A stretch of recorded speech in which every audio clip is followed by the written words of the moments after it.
we have more analysts than ever covering the industry, which is good. I think it's creating, more and more information. But just since I have the two of you here, I've just been thinking about, as we continue to, and I agree with you, Todd, by the way, like the way I feel about it, we're just building an amazing foundation for when institutional capital comes in, and God knows we're going to have to buckle up for that moment. But I'm just thinking about like what data can we be sharing? What are the things that we think are missing in the conversation around cannabis businesses and the trends in consumer behavior around cannabis that we could maybe focus in on? And maybe this is just something we can think about today, but I want to think about how we can start setting the stage for people to understand how this sector works, the consumer trends around it, and the growth of it, because I just don't think everyone is able to wrap their minds around it. And, one of the interesting data points that came out recently, which I was excited about, is we've been living in this world with the Pareto principle where, the 20% of the people drive the volume of the sales because they're buying the most. And the whole industry has also been trying to open this up to increase the broader consumer segments, broader purchasing trends, maybe lower dose items, getting more resonance. So and one of the pieces I saw, Sai, that was from your data was that there's been more volume of transactions in addition to the dollar spend, which indicates that there are more people consuming cannabis and buying cannabis. And it's not just all the same people with the same high volume. And I thought that was an encouraging piece of data coming out of Q1 2021. So, and I was just thinking about what other things we can do to relay that this, because I worry, and sometimes I have to argue with people that the industry, it's like, oh, it just grows because it goes from illicit to legal, and then it's like got a stopping point. But as we've been talking about today, it's so much bigger than that, and there's so many people who haven't even come to the table yet. So, I'm just kind of curious to hear what both of your thoughts are on how we can kind of help to educate the investor community as a whole around this. I mean, I think you answered your own question at the end. I think it's an educational process. No, I'm being honest. I think Yeah. it's about doing it in a way that your audience wants to digest. It's about wrapping the cough syrup in the cookie dough. Like that old saying. I don't know if I just made that up, but I think it's an old saying. But it's making the education entertaining, which is why sort of, if you read sort of my weekly notes, like I try to keep them entertaining because otherwise you lose people's attention. And if you can educate them while they're smiling, they're going to absorb it and remember it better. So, there's a reprogramming that needs to take place across society. And it's interesting, you have the data, the fastest growing segment, the older generation, and it makes sense, like as we get older, the tone of our endocannabinoid system changes. So of course, the cannabinoid, it's almost supplementing your natural body's processes. It makes sense. So that's why we're so keen on Florida. We think Florida is going to be the cannabinoid wellness capital of the world because of the 3.5 times national prescription average, because of the elderly population, because of the science, right? And following the science, I think, is really the baseline again. So, not about getting high, it's about getting well. It was the first thing we trademarked when we started CB1 because we're like, that's it. It's not about getting high, it's about getting well. And I don't even know why we trademarked it because it's not like we're ever going to make money of it, but it's just right. And the reality of the situation is if society could get away from their ADDness and their social media and just start to try to pay attention to this as something that's part of the solution and not a sort of couch potato sort of thing. It's a process, right? It's a process. And follow the money, by the way, because it's the only thing that's moving this forward. You could say, oh, it's the efficacy. Oh, it's no, it's the money. Like the states need the money in a post-pandemic world. People need jobs. That's why the FDA is going to stay out of the way. And social justice is going to have its day. The war on drugs is going to have its day. Thank God this thing really fucked up everything. Nancy Reagan, thank you very much, Nancy. Anyway, I'm sorry. I just think it's a black stain on the soul of this country, and this country has blood on its hands. Right? Nixon is on Google blaming the Jews and saying bury the data. Google it. Nixon cannabis. He blames the Jews. He's Yeah. really reprehensible. It's Sorry, I snorted. no, No. it's I tell you, I had a birthday lunch before this, so if I I love it. had a glass of wine, You're I so apologize. happy. yeah, No, no, all the anslinger stuff. The fact that it's a Schedule 1, even though during the studies they said don't schedule this at all. There's no reason for this to be scheduled.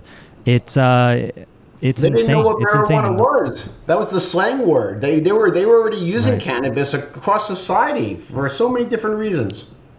So, Right. yeah. And then you're right, it's sustained. And not only here, but, the rest of the world too, right? Because so much of drug policy in other countries is driven by the U.S. And, That's right. it's going to take some time to unwind. But the good news is, we're slowly unwinding it here, and then hopefully globally it can unwind. And I think, the same problems, the stuff that we still deal with in, certain states that have, prohibition here in the U.S., although things have gotten, significantly better over the last decade, but, the stuff that still happens, incarceration of people of color, all of that type of behavior, still exists in other countries. There's a lot of heartbreak that's happening out in those places because of the drug policy. So yeah, all those things you're saying are right on, and it's crazy that we're here and it's unwinding slowly, but we are. And I guess to your question, Emily, the demographics, I think, tell a great story. I think, an older audience coming in for things like wellness, pain management, I think is a big one, looking at, I don't want to use this arthritis cream. I want to use something else that might help. The sleep example is a great one too, right? I need something that'll help me sleep, and I don't want to keep taking Ambien, because if I happen to have a glass of wine and Ambien, I lose my mind. That's not a good story. So cannabis is a great alternative. And then on the younger generations, these kids, 21 plus here in the US, have grown up with cannabis being legal their entire lifetimes, and they're not as programmed, I would say. They haven't gone through the DARE program, and they more accepting right out of the gate. And, they're using it, for, who knows, pain management, wellness as well.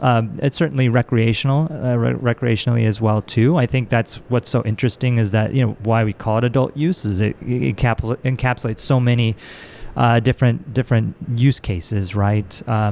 So I think you shouldn't be smoking until you're 25. That's the truth, because you're not fully developed. And I know, like, I'm being a hypocrite because I started much earlier than that, but I didn't know what I know then now.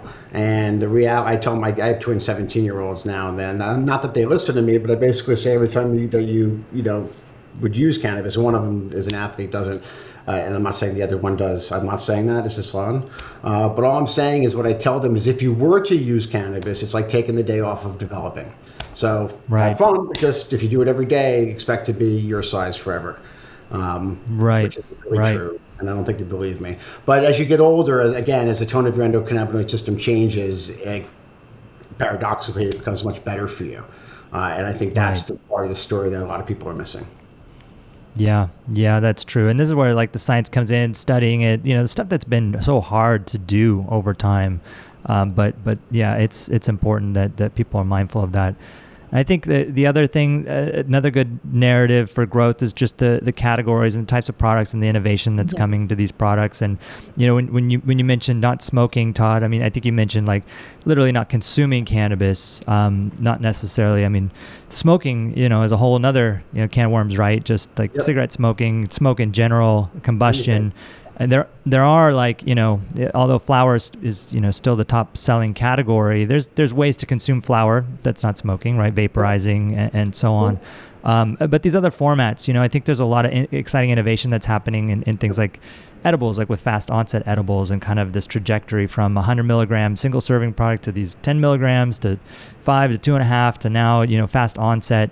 And I think even you look at kind of the landscape, maybe this is the 2.0 cannabis you're talking about, Todd, with the CPG play. I think there is so much innovation happening. It's driving the category growth. So you've got these new consumers coming in, you got existing consumers, coming in or staying in, and then you've got all these, new types of products that are on store shelves, coupled with, market adoption. I think, all these things are good fundamentals, and why we're going to continue to see significant growth even in markets like Colorado, that's been legal for so long. Sales are still climbing, right? And acting very it has Right. It hasn't flattened. So, I think all that points to, a bright future for, these emerging markets that are just now getting their frameworks today. And the other point I'll make about 2.0, I'm sorry, Emily, if I interrupt you. I was just going to say real quick, as we get into the 2.0 landscape and you start to build brands around the different form factors, I think that's going to start chewing through the illicit market faster and faster, right? Because you start to build those brand affinities, like the Crest toothpaste. Why do you get Crest? Because I think the first sort of adoption phase is going to be really the focus is going to be on the best quality at the most at the best prices. Like, what makes me feel good for this at the best prices? Yeah. But over time, as the 2.0 form factors evolve and the brands evolve, I think the illicit market's going to take a smaller share of the overall spend. And then also paradoxically the vape crisis, right? I said at the time I thought it was the best thing that ever happened to the legal cannabis market. It's just going to take some time to figure it out, and I think that's also playing a big hand. It's the safety issues, the emulsification agents, and all that jazz. That was I remember that from September of September of 2019. That was fun. Yeah. Mm-hmm. Yeah. But anyway, that's all in the past. I think there's when the state of business is getting better and the stocks are going lower, you say, what am I missing? Stocks don't lie. The reaction to news is more important than the news itself. All of that, I've been trading for 31 years, is gospel, right? And you say, why? Well, it's because one by one, the custodians and the banks have systematically restricted trading in these securities to the point where you've got a handful of Canadian retail and like 3 funds or 4 funds that are trafficking in these names, and that's it. And one of the funds who was in had to get out in the spring and probably added 10% to the decline because there was nobody left to buy. But again, I think you take 2 giant steps back, and we're going to look back at this and say, holy cow, this was really the eye of the storm. This was the opportunity to kind of push the chips back in, because not only have we got all of the overbought conditions now oversold, but sentiment has flipped from bullish to really bearish, and people are nervous, and it's got all of the sort of pieces in place. We just need a catalyst, whether that's safe banking or whether that's continued state adoption or fundamentals. I don't know, but I do think the longer this takes to sort of slowly evolve, incrementally evolve, if we don't get full legalization for a couple of years, I think it's a shame for all of those people in jail. I think it's a shame for social justice and all of it. But it's not the worst case scenario for the equities and securities, because by the time CPG can enter the space for the buy build, these things are going to be 5 times the size. Listen to High Rise on all major streaming platforms and watch the visual on YouTube.